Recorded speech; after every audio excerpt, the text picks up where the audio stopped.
Kitabul Wudu. Bab pertama dalam kitab ni, hadis-hadis tentang wudu dan firman Allah, apabila kamu hendak mengerjakan sembahyang padahal kamu berhadas, yang berhadas kecil, maka basuhlah, berwuduklah, iaitu basuhlah muka kamu dan kedua belah tangan kamu sampai ke siku, dan sapulah sebahagian dari kepala kamu, dan basuhlah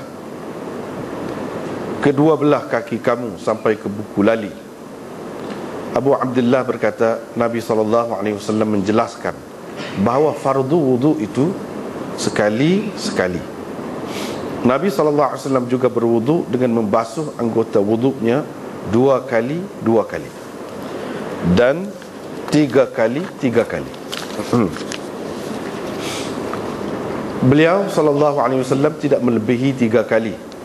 Ahli ilmu tidak suka sikap keberlebihan dalam berwudu dengan melampaui perbuatan Nabi SAW. Bab kedua, sembahyang tidak diterima tanpa bersuci.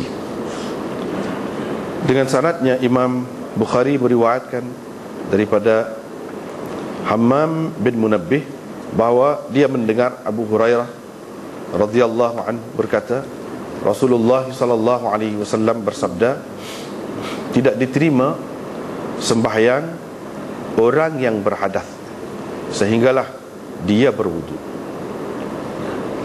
Bertanyalah seorang lelaki dari Hadramaut, apakah itu hadas, wahai Abu Hurairah? Abu Hurairah menjawab, kentut, sama ada yang berbunyi atau yang tidak berbunyi. Bab ketiga, kelebihan wudu dan orang-orang yang berseri-seri wajah serta anggota-anggotanya kerana kesan-kesan wudu.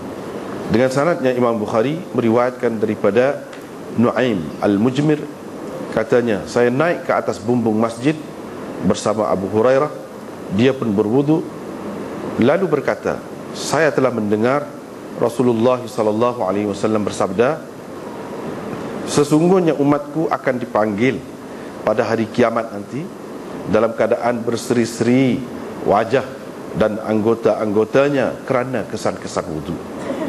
Maka sesiapa di antara kamu hendak memanjangkan serinya itu, bolehlah dia melakukannya. Bab orang yang tidak berwudu kerana syak sehinggalah dia yakin. Dengan sanadnya Imam Bukhari meriwayatkan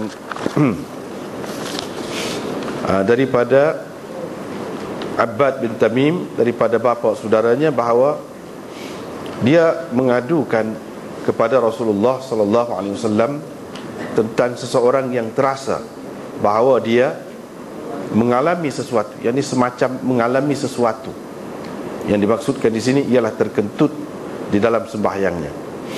Nabi SAW bersabda pula, jatuh bersabda, janganlah dia berhenti atau pergi, yakni meninggalkan sembahyangnya itu selagi dia tidak mendengar bunyi atau mendapat bau, yakni kentutnya.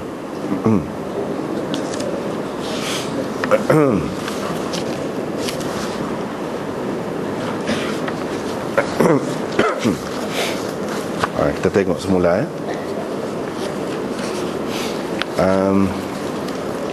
kali ini terjemahan ini sekali dengan ulasan ringkas. InsyaAllah kalau tak ada apa-apa kita akan terus buat ginilah seterusnya. Paling ringkas ni ulasan paling ringkas untuk Bukhari. Kalau nak kiranya nak syarah panjang benar lah. Tapi hak tu insyaAllah lah ketika yang lain. Buat masa ni cukuplah sekadar ni dulu.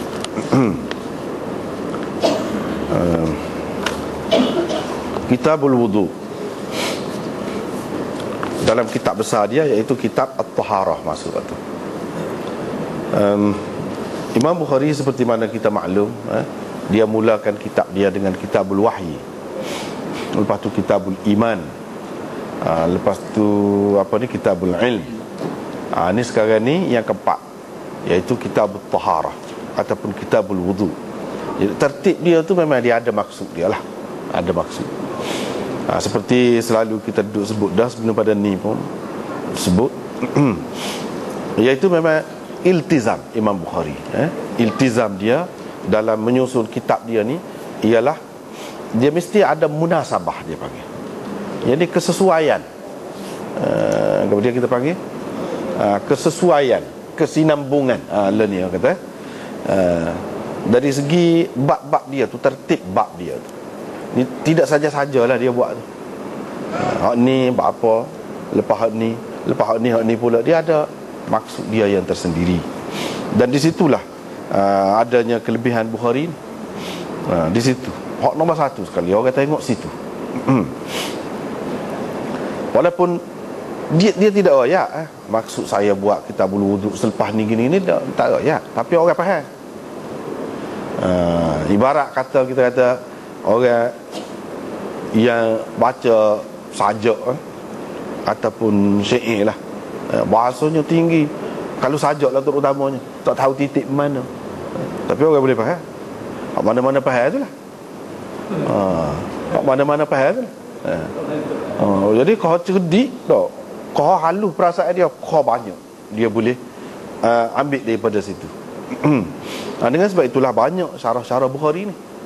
Dan tak ada siapa dia kata mana-mana orang ni bagi pendapat. Tidak begitu. Sebab sajak tu lah. Kalau orang tidak dalam, dia tak faham baca. Gap dia nak royak rekah gini, tergantung. Kadang-kadang dia buat tu nampak zahirnya tidak teratur. Dia ada maksud dia. Macam dalam bab wuduk ni kita tengok, tertib dia ni tak serupa. Tidak mengikut kita kata mula-mula basuh tangan, bismillah basuh tangan, komo, isap air ke hidung, kita kata basuh muka. Tidak lagu tu cara. Tak teratur tu buat apa. Sedangkan dalam Quran dia sebut basuh muka, basuh tangan hingga ke siku, sapu kepala, basuh kaki kan. Ada tertib. Apa dia tidak buat tertib tu? Tidak tertib ni. Setengah orang kata, tak kena ni, tak molek ni, kocak jadi Bukhari. Dia ada maksud dia. Dia buat gitu tidak ada maksud dia. Situlah dia nak ayat fikiran dia, hanya buah dia. Kepada orang yang tengok dari segi zahir saja, dia kata celaru boleh jadi Imam Bukhari, tak ada susun molek ni bukan ni. Kocak. Dia akan kata begitu. Tapi kalau orang yang belajar sungguh, Bukhari ini tidak gitu. Setiap dia buat tu ada tu. Sebab tu penat dia buat kerja ni, ni tak serupa dengan kitab-kitab lain. Kitab-kitab lain dia tulis juga tapi tak setara ni. Tak apalah. Lepas daripada wahyu itulah kita ni dapat iman. Kalau tidak, tak dapat. Daripada wahyu itulah kita tahu apa dia, kita kena percaya. Rekah cerita ni iman.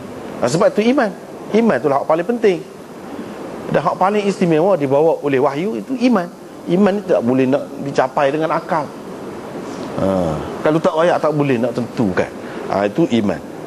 Kalau nak kira lepas iman, hak nombor satu sekali kita ni mari Allah Subhanahu Wa Taala buat kita ni, wa ma khalaqtul jinna wal ins illa liya'budun. Yani untuk mengabdikan diri kepada Allah Subhanahu Wa Taala, untuk menyatakan ubudiyah kita, yani kehambaan kita kepada Allah Subhanahu Wa Taala. Itu hak utamanya. Ibadat lah hak utamanya. Kalau nak kira lepas iman itu, hak sesuainya ibadat. Ibadat selalu. Sebab ibadat tu tujuan asal, maksud asal kejadian manusia. Walaupun ibadat itu dibahagikan kepada khusus dan umum, terutamanya ibadat khusus itulah yang tak boleh nak faham tu. Ni kita tidak tahu ibadat saat ni kecuali dengan kita dapat wahyu, kita percaya kepada Allah tu, barulah kita nak bersyukur kepada dia. Hakikat ibadat itu syukur kepada Allah Subhanahu Wa Taala. Tak apalah. Kalau nak kira lepas pada iman itu ibadat selalu. Tetapi oleh kerana ibadat ni dia tak boleh buat ikut serah gitu. Dia kena ada ilmu. Dan nilai ibadat pun tidak sama. Bergantung kepada ilmu kita.